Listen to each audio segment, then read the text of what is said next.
Hey you guys, it's Peter, and welcome to my channel, My So-Called Healthy Life. Happy Saturday. It's like such a wonderful day. I love Saturday. So anyway, I wanted to get right into the meditation today, and today it is the Daily Book of Positive Quotations by Linda Picone. You know I love this book. And I don't remember ever actually having read this one, or this specific meditation. So, June 10th, I love the title of this, Corny But True. There's an element of truth in every idea that lasts long enough to be called corny. Irving Berlin. The younger we are, the more likely we are to dismiss the past as being old-fashioned and irrelevant. The older we are, the more likely we are to see wisdom and virtue in the good old days. We can't always predict in our youth which ideas will prove to have the most lasting merit. On the other hand, as years pass, we may begin to overvalue some ideas simply because they remind us of when we were younger. The challenge is not reject ideas simply because they seem corny or to embrace ideas simply because they are nostalgic. Which ideas from my youth are still good today, and which should I let go of? And I think that this is such a great meditation for whatever, age you are. You can be a teenager, you can be in your 80s. I don't think it really matters. And it's interesting because, when I was younger, I had a lot of adults around me that were very cool, or I thought they were very cool. They listened to vinyl records, and they raised me on all kinds of music, and, they would sit outside and talk and have these long, dangling conversations like Simon and Garfunkel for hours and hours and hours, and, cool trips, and they were just like bohemian. That's what I was raised around. And, they had very cool ideas, but within that, I had my father. And my father is somebody that I would say is very much self-taught about life, in life. And, in fact, a couple years ago, he and I kind of got into this argument. And I said, Dad, you never taught me blah, blah, blah. And he goes, who do you think taught me how to do that? And he said, Peter, he goes, anything in my life that I've learned by trial and error. And I've tried to pass that on to you because I've wanted you to have a better life, okay? Based on my experiences. That's why I give you the advice that you do. He said, but I know very much, okay, that if I showed you everything in my life that I had done and what mistakes I had made and what value I had learned from certain things, and you followed exactly the steps I told you to, you would have a phenomenal life. He said, unfortunately, he goes, like fathers and sons and mothers and daughters for years and years to go, he said, you have to learn those things on your own. He goes, you have to.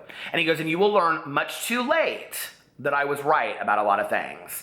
And you know what? I learned much too late that my father was right about so many things, especially like finances, or relationships. And I now, when I ask my dad for advice, and he knows this, I'm asking him because I want to really know the truth. And it's been really, really hard for me. I don't ask my dad for advice often because it's kind of like, when you want something to happen, but if you ask for it, it's going to.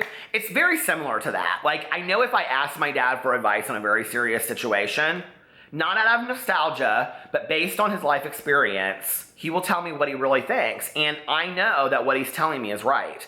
So as we get older, when you look at those ideas that you've had over time, are they nostalgic or are they corny?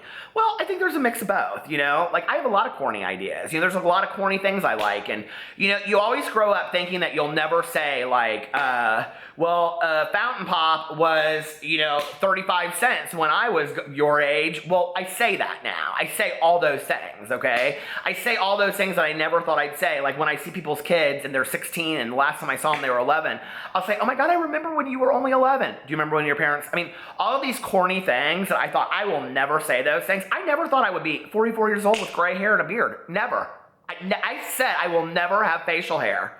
I told my friend Craig, I said I will never have a gut. When I have a gut, I'm done.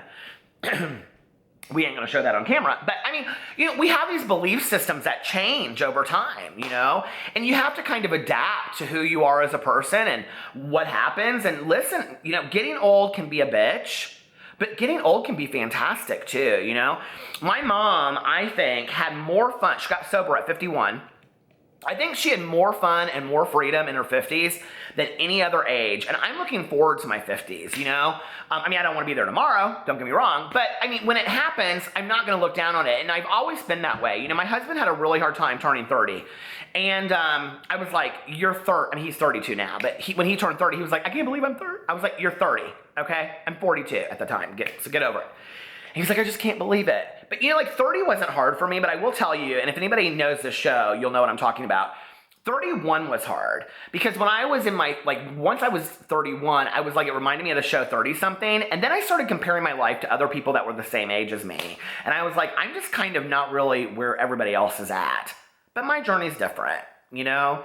And I like having a corny outlook on life. I like looking at things nostalgically and remembering them and kind of recreating some of those things like lightning bugs and sitting outside in the grass late at night. I love that. And my best friend Tanya is like the perfect friend to have for that because we bring up all the memories and we'll sit there and I'll be like, oh my God, do you want to go get like a slushie and we can mix the flavors? She's like, oh, let's go do it. And then we can play like Monopoly out on the back porch. And we do that and it's fun, you know? And I love that I have a counterpart to my corniness.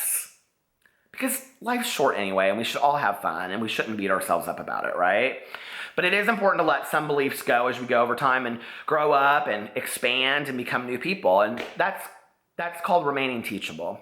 So I love you guys, and I will see you tomorrow. I hope you're having a wonderful weekend. Bye-bye.